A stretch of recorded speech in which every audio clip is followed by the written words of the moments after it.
Okay, we're good. Good, okay. Welcome to our city council work meeting for Wednesday, August 26th. We'll get started right away. 1.1, review of this evening's agenda. I will say we're gonna mix this up a little bit so we have some guests here. We don't wanna keep, so we're gonna do closed. So we're gonna do we need to do a hard stop at 6:30 for closed, so we can bring in our attorney to that. And so we need to wrap, so rather than having them stay for that whole thing, we're gonna start them around close to 6 o'clock if we can. So that'll give us 30 minutes if we need to have that discussion. So we'll have them about 6, the UTA 2.7, that UTA discussion. And then we'll do everything we can before that up to that point, and then at 6 we'll move to that item. And then come back to everything else after general. So, and I will say right now, going into close, we're gonna have to keep that, because we've got 30 minutes. So I know we're gonna have a crowd tonight too, at the work meeting, in the general meeting too, that night. So, anyways, any other changes or anything for tonight? Okay, go to 1.2, future agenda items. Okay, seeing none. 1.3, council discussion of future citizen recognitions. Okay, seeing none, we'll go to 2.1, discussion of planning for city council retreat. Nathan. So really, this is just doesn't have to be a long discussion. We're just looking for some parameters on the retreat we discussed having. So how long do you want it to be? So I will say in other I've had one city where we did a 2-day retreat. There's one where it was more like a, let's say, long half day. So it's kind of up to you, and then also sometimes they do them on site, sometimes it's better to be off site, kind of depends. So I'm just looking for some feedback on that, and then how soon do you want to hold it? We don't have to pick a date today, I just need a time frame. After October 31st. Time frame first. So October 30th? I'm not joking. He said after October. I would like to see, I mean, I think half day to day would probably be, Other than that, I think. yeah, nothing overnight or out of town. I mean, off campus maybe, but I think that might help staff, so they're not getting pulled Yeah, in right, different yeah. directions and things. yeah, somewhere in the valley. Oh, that'd be fine. I'll see that everybody's. Yeah, that'd be good. Salt Lake Community College. Oh, yeah. Oh, that would be awesome too, yeah. I think you plan it for like an 8 to 1, and if we happen to go a little bit. Okay. Over? Yeah. And after October 31st, that gives us some time. So we've only got like, you only got like 2.5 weeks, because then you got November. and It'll be at the beginning. Okay. We have a window. Yeah. I do recall that Soccer somebody came pre-Santa. at the beginning of last November and asked me how this meeting had aged I so know. much. He had no idea. He's like, wow, he's really aged. And it's like, no, he dies. I mean, we could do it in, It's like the president picture, they yeah. turn gray. yeah.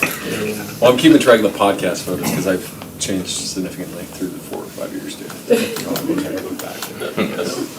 Okay, so we'll look early November is our.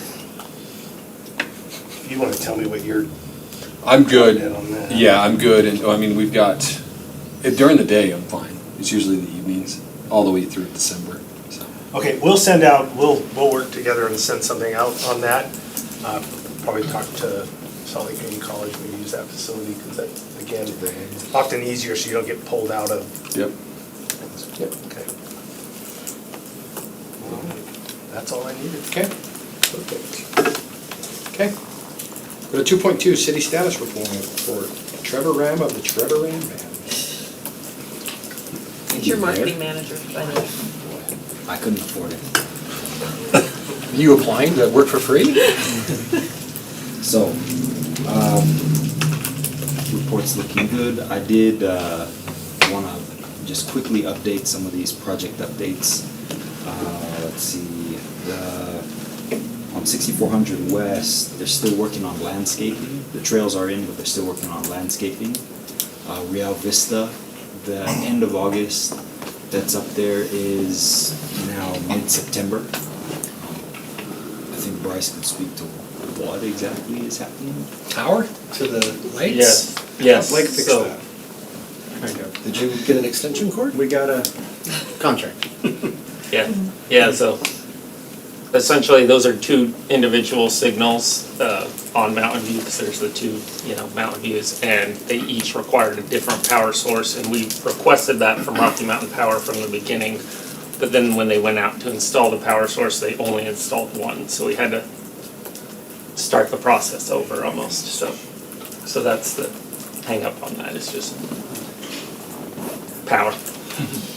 So, speaking of bad news around utilities, the Rosecrest Pipeline project is likewise, it's suspended 4 to 6 weeks.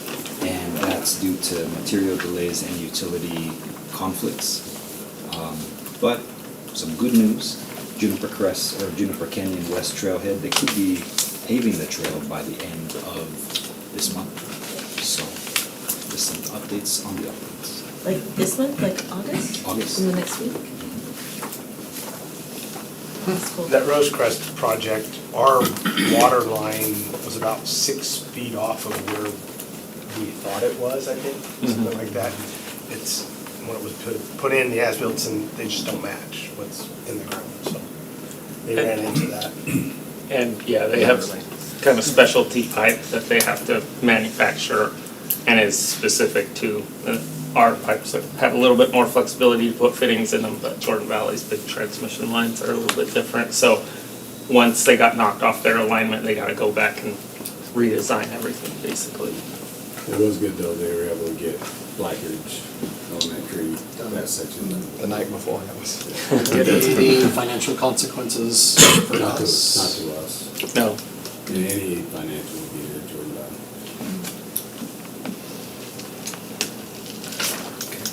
That's all from me. Any questions for Trevor?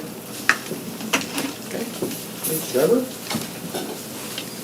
Okay, let's go to 2.3, discussion regarding the field rental fee policy. Wendy. I'm gonna defer to Trevor and Lawrence here as well, if you have questions about the process or who's using what, she should be a great resource for that. So, Trevor? Okay, stand up. Thanks, everybody. Essentially, we are looking to council, and the issue really is,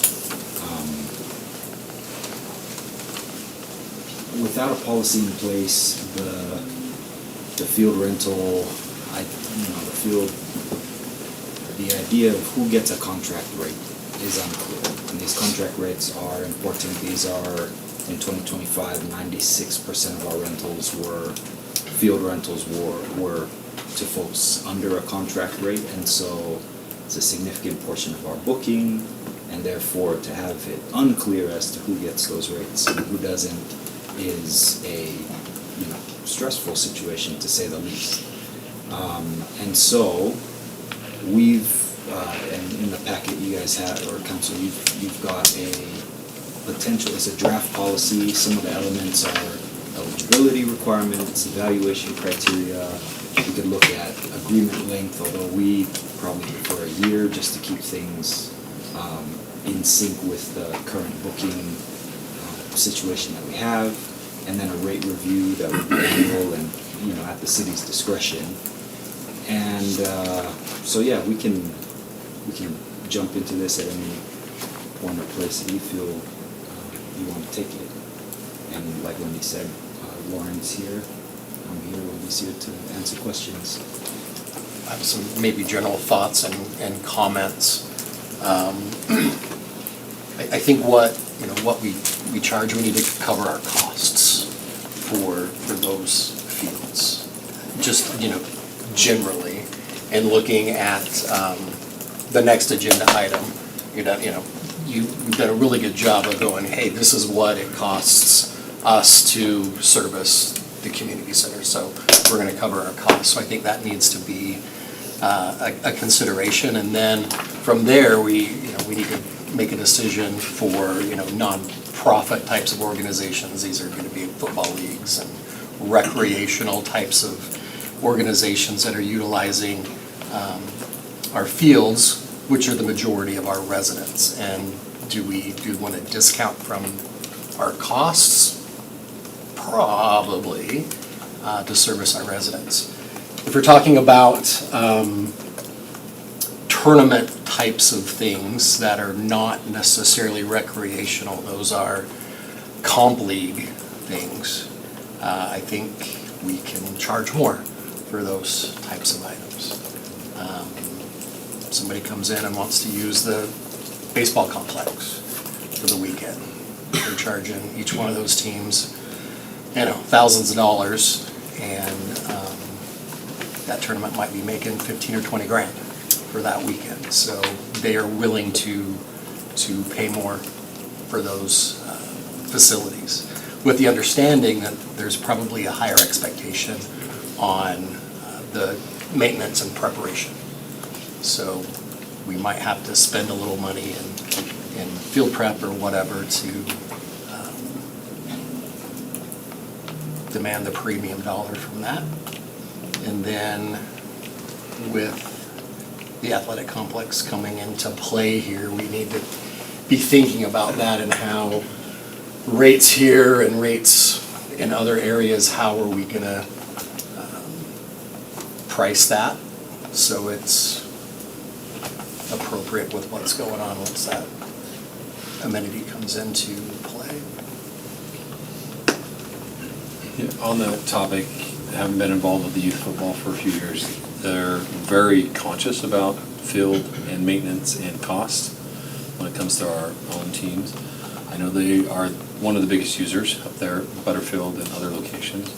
So to that point, I think also local teams and local youth and coaches are usually in the city, of the city, and they take a little bit better care of our facility. I don't know if that's true, but doing those, the contract rates and stuff is probably be ideal for those groups. Well, I think we're getting ahead a little bit. I was gonna say, I Like think we we're need to getting a little separate bit the ahead. two We're not to the issues. fees yet. Yeah. Let's stick with this one first. The fees will come next. So this We're is just talking- establishing a policy of who qualifies Who for a qualifies, contracted yes. rate and who wouldn't. Yes. So hold those comments to the second, Well, the next item. So I I think. mean, I read through it, but maybe hit the high points of what the distinction is. Sure. Some of the, well, I guess right now, we want to talk about how it's So, done. without a policy, when I came into this position, some people were getting contract rates, some not. Wendy, correct me if I'm wrong, but those were our bigger organizations, our Harrowby Baseballs, our Mountain Ridge football leagues that kind of took the burden off the city to do rec programming for the city. As soccer's gotten bigger, we've had some organizations come in, and we've kind of made those decisions in-house, between me, Wendy, and Anthony, of who gets those and who doesn't, but we keep getting that question over and over. How, I wanna be a contracted sport in Harriman, what's the parameter around that? And that's what we don't have right now, and then it's just getting into that gray area of who does qualify for that rate and who doesn't. So basically, when we're saying a contracted rate, we're just saying a discounted rate. Correct.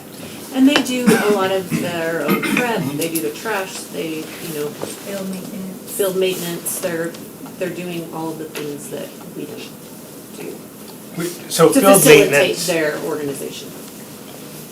let's be clear, we're mowing the lawn, we're doing Yes. the But they're standard like turf. baseball, striping. They're doing their own striping and field setup. Yes. Is how that's their. We're mowing the lawn, they're doing all the drag work and everything on the fields. And they actually hire kids to come do that for them. And we didn't used to charge rates at all for anything. So I think in 2016 or 17, we started charging, just because people were reserving space that they weren't using, and I think that has really helped When we with that started, situation. our growth was exploding, Yeah. and it wasn't just those kind of original groups anymore. There started to be a lot more, and Yeah. a lot of competition for space and things. So at least for me, as I read through this, it's more or less just setting a policy so that you guys have it clear, this is who qualifies, who doesn't. Yeah. They need to be nonprofit, primarily provide for kids under 18, maintain liability insurance, I mean, just all those basic criteria make sense to me. I mean, this is the, And I think if we have with most of these organizations, we have a very long history of use, and they've been respectful of the parks, and they've been respectful of staff for the most part. So I think there is something to say about those, I call them grandfathered organizations, but they're not really, Right. we don't want to use that term, I guess, but. Well, I liked your criteria, but like, who would this mean that you're saying a no to then, under these criteria? I think those comp teams that I think Matt was speaking to. Okay. That would be. they're doing something to try to make money on a tournament or something Correct, like yeah. that. Okay. On that criteria though, do you have specific numbers, like size of the organization, how many kids? Or that's just the criteria and you're looking for us to put quantities to that, or? I think. And we do ask for their residency, like, we've talked about that before in council, about how many, the percentage of residents. It gets really sticky with our school boundaries. And so while we look at that as kind of an indicator of how many residents we're actually serving, I would hate to put that on an organization. Actually, I have a follow-up to our conversation yesterday, but I had that conversation with our club director today, that, like, totally understand paying fees, reserve things, but if you're, say, at a public park and I'm coaching one of my little 10-year-old soccer teams, like 9 out of 10 of those kids live in the city and they're paying taxes and all that kind of stuff, and so it's a balancing act, but the policy makes sense, just so you guys know who qualifies and who doesn't, and then as far as rates, like, that's the next conversation. Yeah, I'm good with the policy as drafted in here. I'm good with, I think this, Are we seeing a lot of 501c4s? No. I think that's a, What's the difference between 3 and 4? 3 is terrible, 4 is the social welfare kind of thing. I just wondered why we had 4 called out, because there's like a whole long list in their section 501c of the IRS. It's a very long list. 3 is just the one we're used to. I like this clarification. I'm good with this. I guess league, civic league. Sounds good to me. Any concern with that policy for anyone? Okay. Head thoughts, Come back everyone with that? to a future Yep, we'll council get back meeting. for Okay. adoption. Okay. Perfect, and then let's run around to the 2.4 then. Let's talk about the fees then.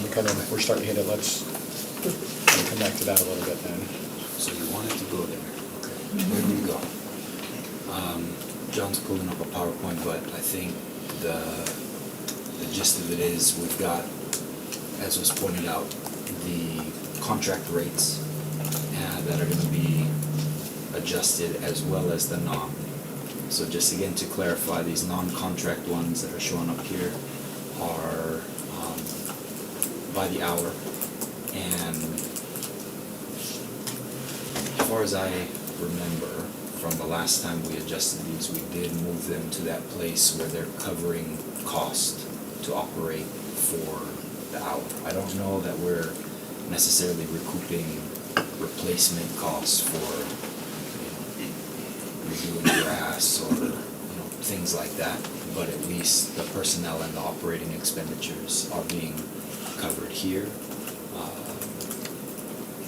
Coming back to the contract rates, they're going up across the board. That's the proposed adjustment, anywhere between $5 and $10. But I'll point out again, this is not per hour but per day that these are being billed, and that is in recognition of the contribution that these organizations make to the community good and the service they provide in that way.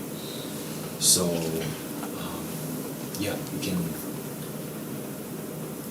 talk through any questions or feedback on that proposal. I have a question. Yeah. So I was remembering our last conversation about this, and I had thought I remembered that the people who are paying the fee that only covered like 5 or 10% of the cost. Is Is that true, or no, or it's covering a much larger amount? For this an all-day rate, yeah, that's probably. Okay. And so, I think some of our conversation before was like, well, we wouldn't have them cover 100% of the cost because this falls in line with some of our city priorities of providing open space in the place. And something that we've talked about is kind of a elevator every few years as we continue to analyze it and look at it and bring it back to council. As we see costs increase, we may have to do another bump in 3 years or 4 years, something like that. And that way people know too, our organizations know well in advance, this is could not be forever.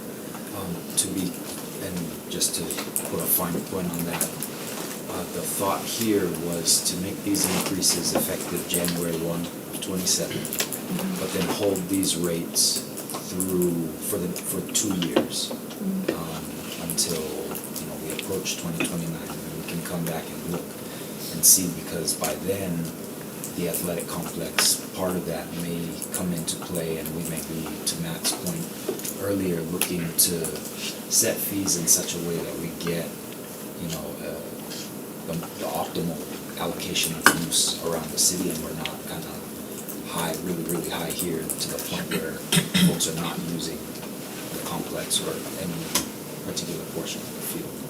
So these would be effective Jan 1, 27, and go for 2 years. We wouldn't look to increase in 28 unless there were extraordinary circumstances or some other information that came back warranting it. And so part of that, what I would like to see in the contract or the form, wherever appropriate, is just an acknowledgement that the city is providing these at a deeply discounted rate, so that later on when we do need to raise the fee, that they know it wasn't just because we want to collect more money, it was because that maybe the budget changed or whatever, just an acknowledgement that they are getting a deal. And so I'd like to see that in there. Matt makes a good point, and we want to keep things simple. I don't want to complicate it, but there is a difference between just a park with a patch of grass and people are reserving that patch of grass versus purpose-built athletic fields, whether it's baseball or, Butterfield, those are pretty much built for football, et cetera. Like if there's more maintenance and preparation that goes into those than just a regular park that's serving everybody, and a group is practicing there for an hour or twice a week sort of thing. So I think trying to circle back, like our rates are low, but there's a difference between those two types of facilities. If it's just a park patch of grass, this probably covers it. If it's a purpose-built, baseball diamond, probably not even close. Yeah. So, but that, I think that goes to that conversation in the future with the athletic complex and with that sort of thing, at least for me, the bigger organized groups that are looking for a home, I'll just say I know that as I shared pictures of that facility as I'm excited, I'm like, this might actually happen. The first thing that one of our directors did was circle 4 of those fields and go, how do we rent those year round? Like we pay like $300,000 a year to rent fields right now. So like it'll take a lot of that use off of the public parks to those facilities, and like we'll actually have parks again. With regards to maybe cost for, let's say, a football league, how much are we charging them roughly a year How many days do you For- rent that field? Is that for you what think? they're using? Any idea? Roughly? Like football, Yeah, like, Just use I don't Mountain know, Ridge U football. football. Yeah, use Mountain Ridge. Whatever, So- Mountain Ridge football, they use Butterfield, well, they use multiple fields, well, let's just use Butterfield for easy math. They use Butterfield multi-use fields Monday through Saturday, So 6 they- days a week, how many from weeks? August through November. So 12 weeks, And they're paying $15 to $30 a day. so 16 weeks, 96 days Do you have that, their contract rate? times 25, 2,400-ish. $2,400. And then the increase of that would be $5. Did you run those numbers, or? Lauren's pulling it up. Lauren's looking at the actual. 500-ish.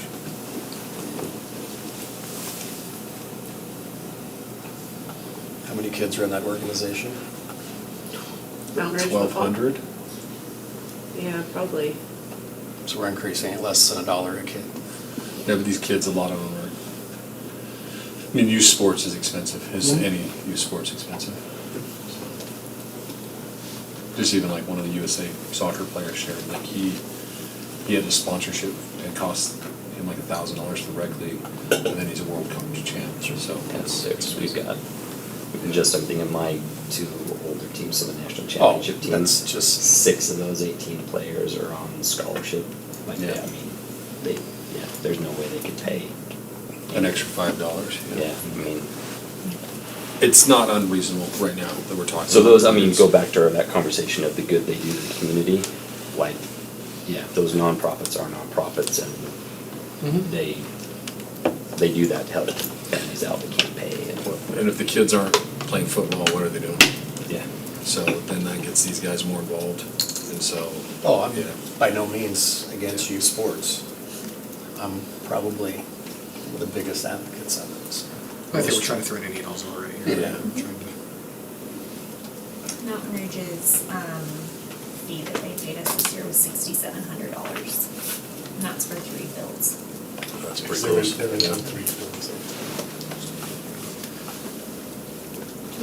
Do you have how many kids from their report they submitted?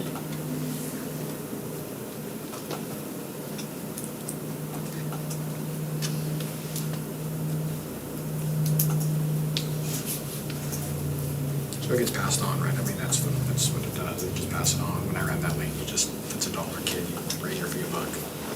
Yeah, Rich. So hence the advance notice and then being able to keep it stable for 2 years. Yeah. With advance notice, that will likely increase in 2 years too. It gives them programming and opportunity to adjust it, for sure. I think those are fair rates. I think they're, Oh, yeah. I think they're very fair. Yeah, I didn't make total sense. We looked at this a couple years ago, we didn't touch them much. Whatever we do, I think it's better to not have to play catch-up. We don't do anything for 10 years and all of a sudden it's Yeah. like, Oh, we need another That was the $100 a conversation we kid. had a couple of years ago. Yeah, 3-4 years ago, something like that, yeah. So let's keep that principle going. Okay, Is we okay with these rates You're then? good? Yeah. Okay. Bring it back in fee schedule. Okay, great. Thank you. Okay, do you wanna go to, Jump to Should we go to 2.7? Okay, we're gonna jump ahead, 2.7, we welcome our UTA team, we've got Jay Fox, the executive director, we've got Ray Ward and Paul Ray. Paul Ray. But that happens all the time. I've done that I'm used before, to it. I've done that a couple times too, you Paul, yes, and Jaron Robb, Correct, Jaron Robertson. and of course Chandler, you are our government affairs person, so Jay, I guess we're gonna turn to you, this is kind of an update on Sure. our new lines and I'm gonna everything. talk over your shoulders on this. Yep, yep, put the camera's there, so if you could, you're welcome to stand up. Okay. Here's the sure. clicker. Sure. And I'm gonna have Sharon take you through the slide presentation, we're going to give you a little information before we begin. So again, I'm Jay Fox, Executive Director of the Utah Transit Authority. Just a little bit of background on me. My wife and I arrived in Utah in 2022. We've been here for 5 years. She is keen to say that we live where other people vacation, so we've enjoyed ours, and this is our home now. In fact, my father, for the first time, is going to come out and stay with us for 2 months, so he's really excited to come out and see where we're at. We changed our governance at the Utah Transit Authority in July. It was a legislative decision in the last legislative session. Prior to that, we had 3 full-time trustees.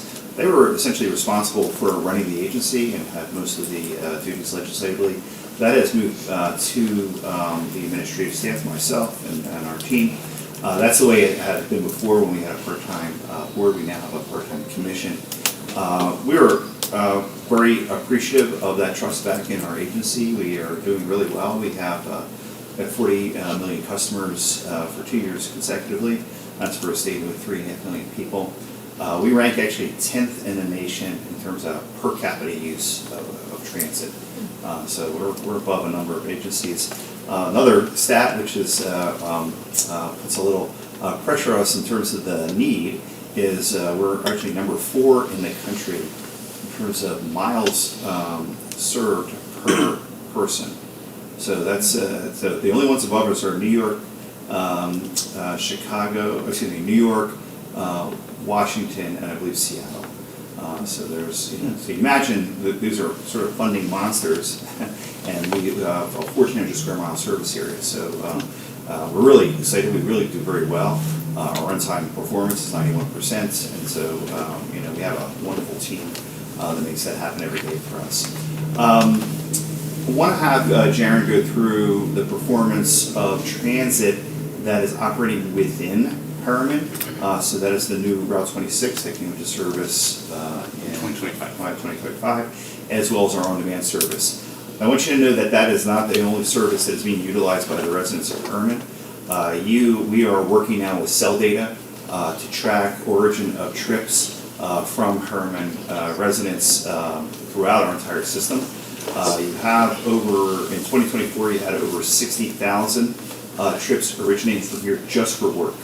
That's not school, that's not trips for healthcare or others. So it's really nice. This data has given us a lot of good information. We're going to layer now next to the 25. It's not quite ready for prime time, but it's helping us understand how your residents are utilizing our services. So again, Jaren's going to give you a picture of what's in Harriman, but I just want you to know that your people are utilizing our system. They're getting on at daybreak. They're getting on at Front Runner Station, so they're going a lot of places. And again, that's outbound, so that's originating from Harriman. People are coming home obviously at night, but then we're tracking that as an originate from wherever they're coming from at that time. So I'm going to turn this over to Jaren. Jaren, why don't you do the presentation and we'll take any questions from there. Great. Again, thank you. My name is Jaren Robertson, so the Director of Planning at UTA. So let's just talk about the service that we have here at Harriman. So you can see that the darker blue area. Is everyone familiar with our UT On-Demand service? See nods, yes, so great. So we launched that service back in 2019. That was our first on-demand service, and it was intended to be a coverage-based service, which allows users of the service to really hail a ride and go anywhere they want within that service. It does operate differently like a Lyft or Uber, where we share rides. We focus on connections to fixed rail transit centers. We have accessible vehicles and so forth, and it's turned out to be a wildly popular service. This was our first on-demand service. We are now up to 6, with our latest one being launched just last week in the northern part of Utah County. So, are you gonna do it? Yeah. Other questions already? Phil, please interrupt. Can we, I don't know what point to discuss this, but all of our growth now is just west of that zone 501 without that. Sorry. No, you're okay. Pointer.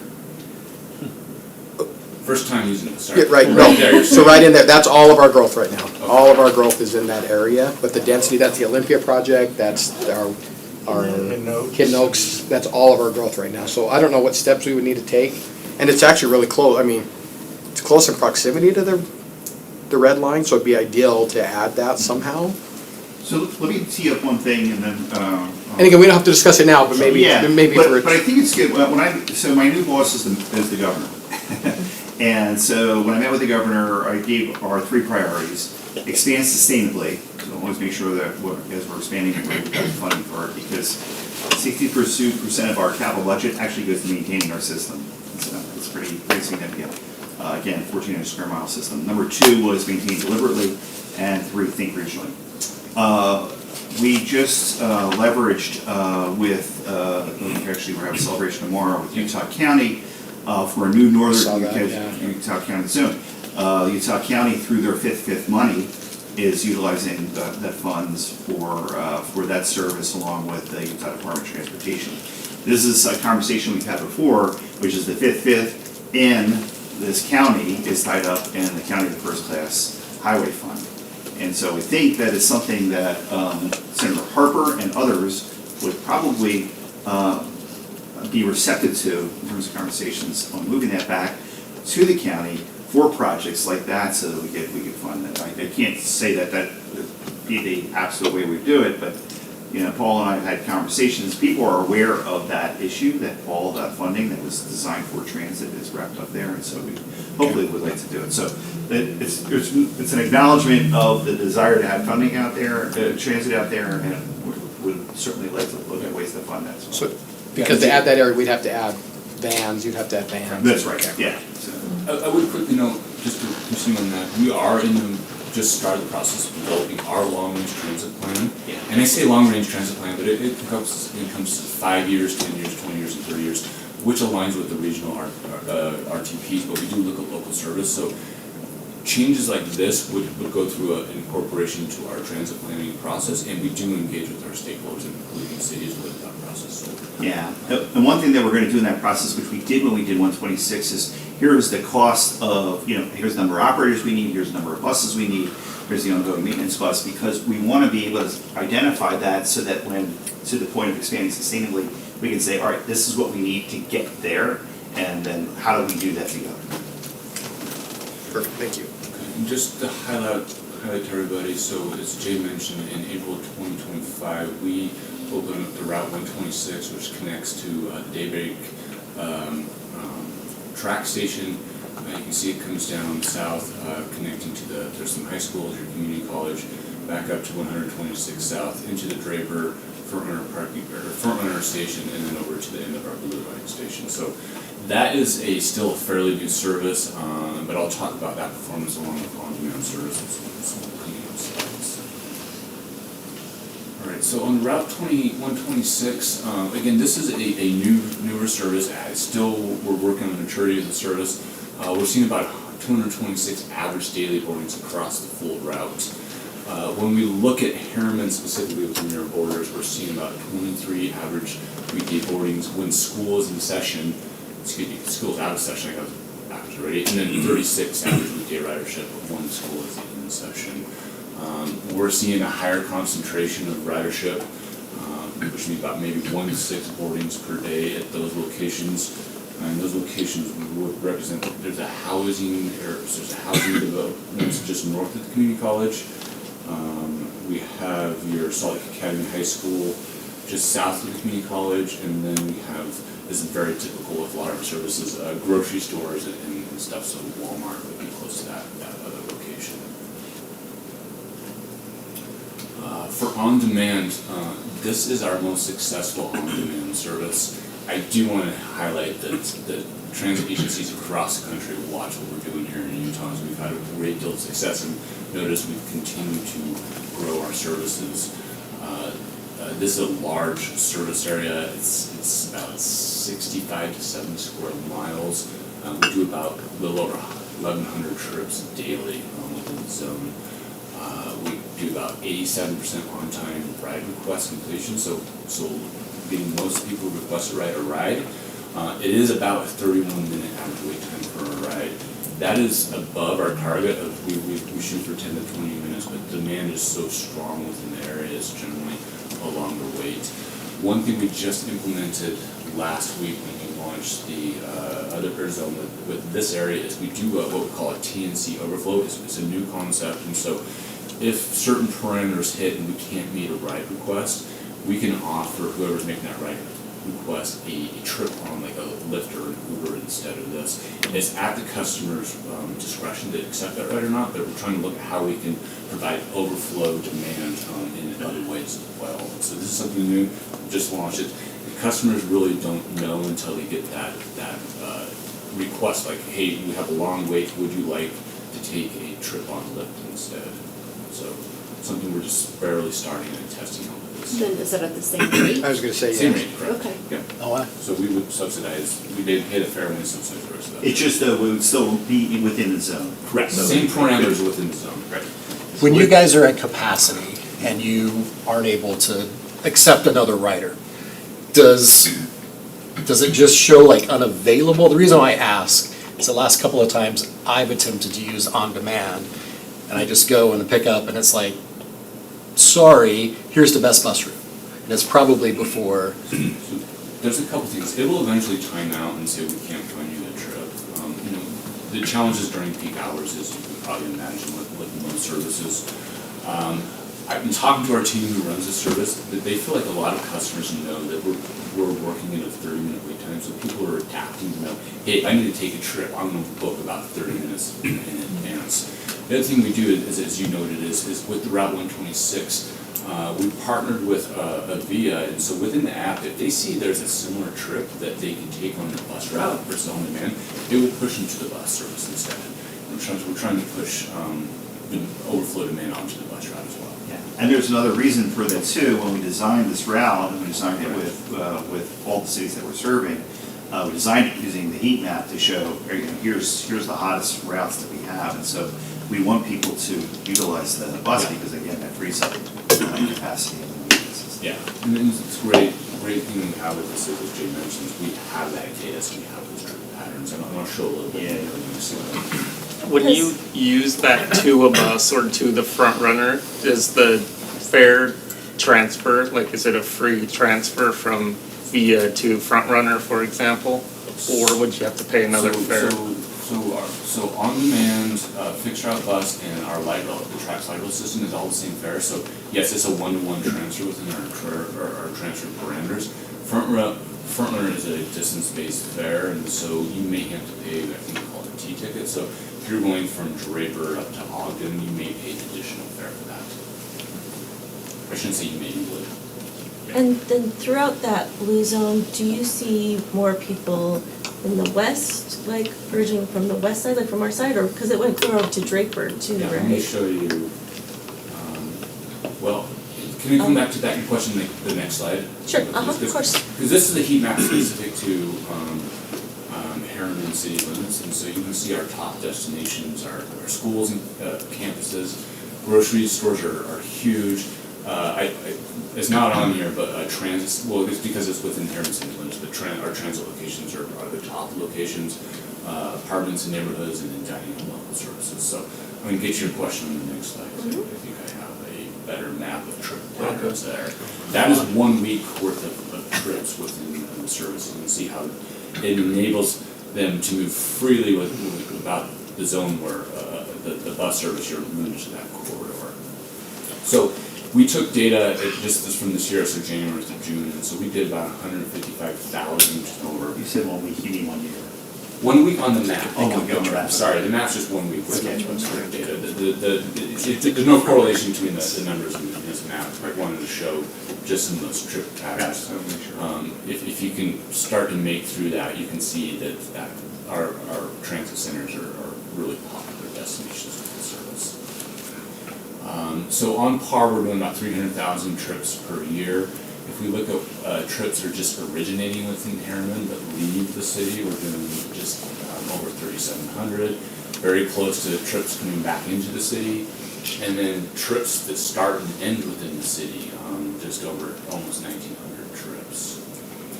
And I'll just say, the reason why I ask is, I was wondering if you could, based on demand, shift that area over if you don't have enough money to expand. And, I mean, how much is it getting used in those far corners of that blue zone? Like, I'm sure they wouldn't be very happy, but is it something worth looking at? Capacity or vehicles themselves. And so the team does, and I'm not the expert on this, but the team will try to balance where vehicles are staged based on predictions for demand. That can change throughout the day. Demand is not really predicting, but they do try to balance vehicle availability, where they stage the vehicles, especially when there's downtime. The drivers don't just pull over, they will be directed to a certain location so they can predict where that next trip may be coming from. So we do try to do that. Sure, but area service. Yeah. Like, Gary's trying to take the cove away from you and add Olympia. Hey, like, you see all that Well, those I meant dots? more That's like, I like can see like from 3 of my Draper. trips right From there. Draper. Like, could we serve density in Olympia instead of serving the East Bench? Like, could we do that? Like, for the same amount of money, if we're saying we're gonna serve more people, if you can't get more money in your budget to expand the area? Would that be something that you could look at? Yeah, I think we could, I would, we've got the, sort of the team that does all the VIA work, and I'd be happy to have them engage with you guys, and work through Jared for that. Yeah, I just want to make sure I'm hearing correctly, so you're suggesting maybe not serve the east side? Correct, yes. Okay. No. Just serve them just a little bit less. I'll talk to Troy right now, you tell him I said that. Well, start a turf war, but, But yes. but like serving density, right? Yeah. Like serving density instead of serving, was that up against the mountains, right? I mean, you can see that a lot of. Come on now, you're using common sense in government. Maybe one other comment, not to beat Well, beat it this to isn't, death. this isn't necessarily showing all draper use. This is just. Yeah. Just Harriman based, like, this is Okay. everything that touches Harriman. Trips. Right, Yes, this is that's not, correct. it's not the Start entire turns, zone going yeah. back and forth, so. Yeah. Okay, Yes, well, yes, I'm sorry. if that's not helpful. clear. It's- Thank you. So I go back to moving from the cove down with the hills then. So now we want their data Yeah. to compare. It's probably If it's in our favor. probably So in the- similar graph. In the on-demand app, if you are out of the zone, you cannot book That's correct. a trip. So if I'm taking tracks from the airport to Daybreak, and I know it's gonna be a half hour to 20 minutes, I can't book to get from the track station to my house until I hit the zone. I think you can move the pin. I had to clarify that, because I thought you Yeah. could move the I think Zoom you and can say, move- I'm gonna be here at this time. Yeah, I think you can. Okay, pin both user lines. error. Yeah, I got that. Follow up. Yeah. Okay, Yeah. I'll test it. Okay, let's keep going, because we got 13 Yeah. minutes, Okay. sorry. I'll show. There was some, I think there was some requests to talk about how service is going to community college, and so you can see, within that same timeframe, first half of this year, we had just almost 1,300 ride requests, where only just over 730 were completed. There may be multiple reasons for that, so it's really hard to say that they just couldn't get a trip. They could have booked a trip and canceled a trip. They may not have been on a good trip, but you do see a lot of ride requests, and then, just over 700 completed rides. That was to the campus. Leaving the campus is somewhat similar. You can see those numbers as well. And then you can see really with those yellow dots where those destinations are as well. So. I think if we do a PR, we need to include Salt Lake Community College. So I think we do. So does this account, the 126 bus route does go pretty close to the campus? Yes. So if they are directed to the bus, does That was that my thought. count as a completed ride or a not completed ride? Oh, you stumped me on that. Because I'm just thinking, a lot of people probably are Right, like, they would have pushed it over, so it would not, to put to bus, so that might be a reason Yeah, why that's they have a ride why request. you're not and it's getting not as completed many. because they Yes, got yeah, it. sorry, you are correct. I was thinking it was in the uncompleted ride category, Right. yes. Okay, so did you want to talk about this, Jay, or? Yeah, I mean, so this is, I really do want to emphasize the leadiness you have. Again, you're working directly with our planning group. Please engage, where we focus all of our, energy as much as possible along corridors. We actually did a huge study, which I was talking to the mayor about before, which was the Fresh Look, which was all focused on corridors.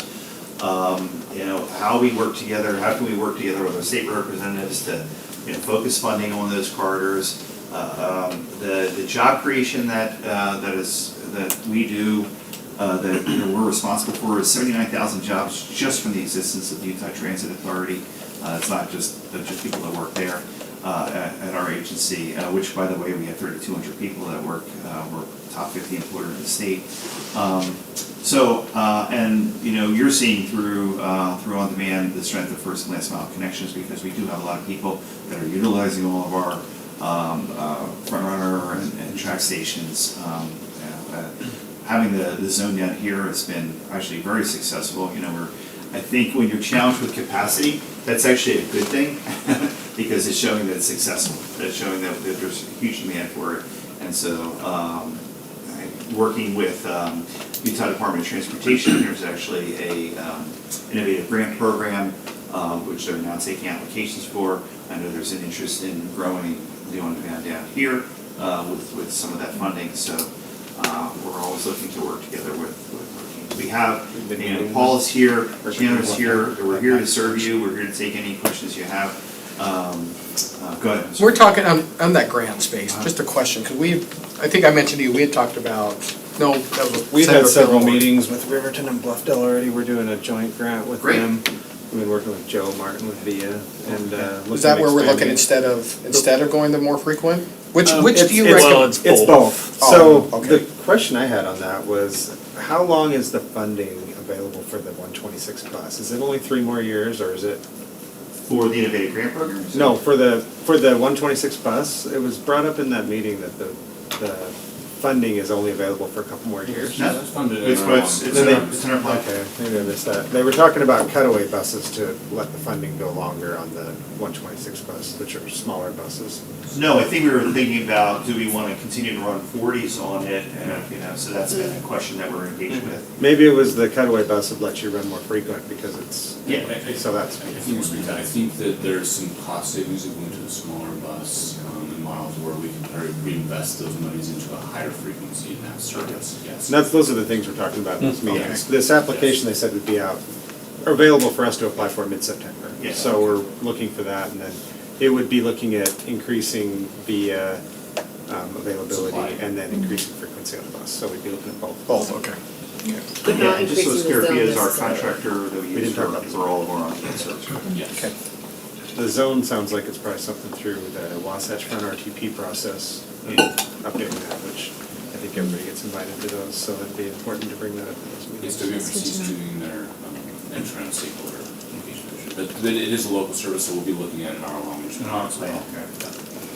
I'll also quickly just note on the 126, as we approach that 2-year mark, we want to do a full assessment on the route performance and then make a decision as agency if we need to make some improvements or changes to the routes. That would be proposed as part of our plan, so if we need to make any improvements or changes to support service with that as well. Do you have any general thoughts on how the performance of the Route 126 is from UTA's point of view as far as new routes? Is it kind of where you expected? Is it lower? Is it higher? Is there anything to compare it to? Sure, it is, again, it's a new service, it's not in 2 years, so it's still maturing, it is below our threshold for the standard we'd like to see with that route. Our standard is 10 passengers per hour, we're ranging maybe 4 passengers per hour with this route, noting that, it's a 60-minute route, we do want to assess and see where the opportunities to improve, because we want to make sure, our goal is to make sure this route is successful, right? And so we want to see what we can do. There's some potential in what we're talking about with the innovative grant that we may invest into that route to make it more successful. If you look at our system as a whole, and you look at productivity passengers per hour, it's well above the 10. And so there's some real opportunities to see how we can make some improvements to this route. So one of the things that I think is really valuable to us for that bus route is being able to access like the broader transit system. You know, that's super helpful for our community. But I know in some of the meetings that I've sat in, they've said that what Harriman should be focusing on is like having the kind of community that can support transit just within the community too, and that would help prioritize our transit dollars. But like in reality, that's probably not what our community is going to be. But what we do really need is that access to the broader transit system. Can you speak to those two different ways of thinking a little bit? And because like I don't think we're not going to have more transit and more walkable communities in Harriman, not like downtown Salt Lake, right? That's just not who we are, and it's not how we've developed. But we still want to tie into these larger transit systems and let people be able to commute downtown or commute to Lehigh or go to Lagoon, all these things. So do you mean in relation to employers? Well, employers, we're just getting around. So like those are the conversations when I've sat in conversations with UTA. They've been like, well, you'll be higher on the priority list if you have better community development so that transit within your city is more of an option. But I just don't see us getting there. So Yeah. I don't know, am I interpreting that wrong? No, I mean, I think it goes back to what I said originally, which is, as we're looking at utilization, we're looking at how people access transit. Your residents are accessing transit. You're seeing one actually probably smaller piece of it, which is the Route 126, and within the area on demand. But they're doing what I come from southern New Jersey. People were commuting into Philadelphia. How do they do that?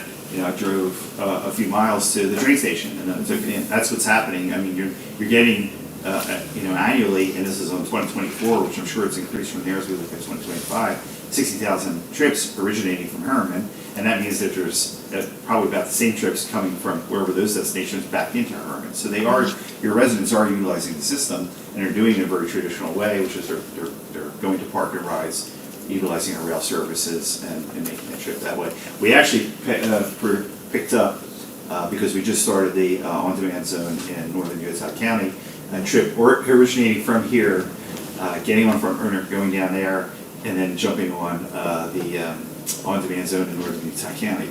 So people who are invested in taking the transit as an option, as a mode, utilize the system. And again, we're not seeing an insubstantial amount coming from Herman. Actually, pretty close to when we compare that to tax dollars that are outflowing from Herman into the county that comes to UTA, pretty close in terms of utilization versus tax dollars. So that's good. I mean, I think it's a really good, this is the kind of information when we were talking about the Advantage Grant Program that we didn't have yet. And so we're feeling really good. Again, we're not quite ready prime time to publish it, but I wanted to bring it here today so you would know that your citizens are utilizing our services. They're utilizing it partially within the services we talked about today, but they're utilizing the larger system as well. Thanks. Okay, thank you. Last, we left you some resources, which you can contact UTA. I think I'd highlight that travel training too, is a program that we offer, so if we need to teach residents or institutions on how to use the transit system, we offer the service. Well, I would say to wrap it up, I would love to, maybe we get together even offline. I would love to, because I don't know if you saw Transcom last week, they brought up this new commuter flow pattern. Yeah. I mean, we have 29,000 residents that leave our city every day. Yeah. We've got to get more than 29,000, I mean, we got to get more than that on a bus, right? Yeah. We've got to get more. So I would love to do a PR campaign. Yeah, Somehow, John, just we'll maybe connect. get us on a bus. Yeah. Just highlight it again that it's here, that residents can use it, we got to get people on these buses, so. Yeah. So let's talk about how we can do that, and I think that leads into more funding discussions and. Yeah. Because for me, it's truly hard to go push for more funding when we're not even using our buses yet. Right. So I think that's what we have to do first is, let's do some PR stuff, let's get people on these buses and I let's. agree with that. Let's make that happen. Okay. Thank you for your Thank you time. guys, Really appreciate you coming out, it. thank you all. So. Thanks for setting up, Chandler. Yeah, you bet.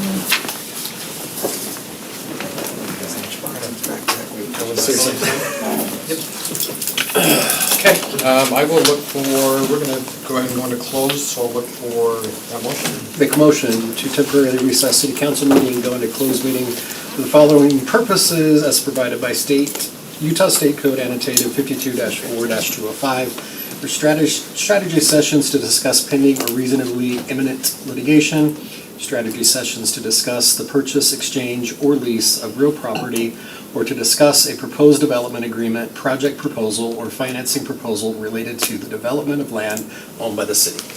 Second. Motion by Matt, second by Teddy. Teddy? Yes. Matt? Yes. Who wants to? I'll vote yes, that motion carries. No, we've got to have 2/3. I've got to get a third yes.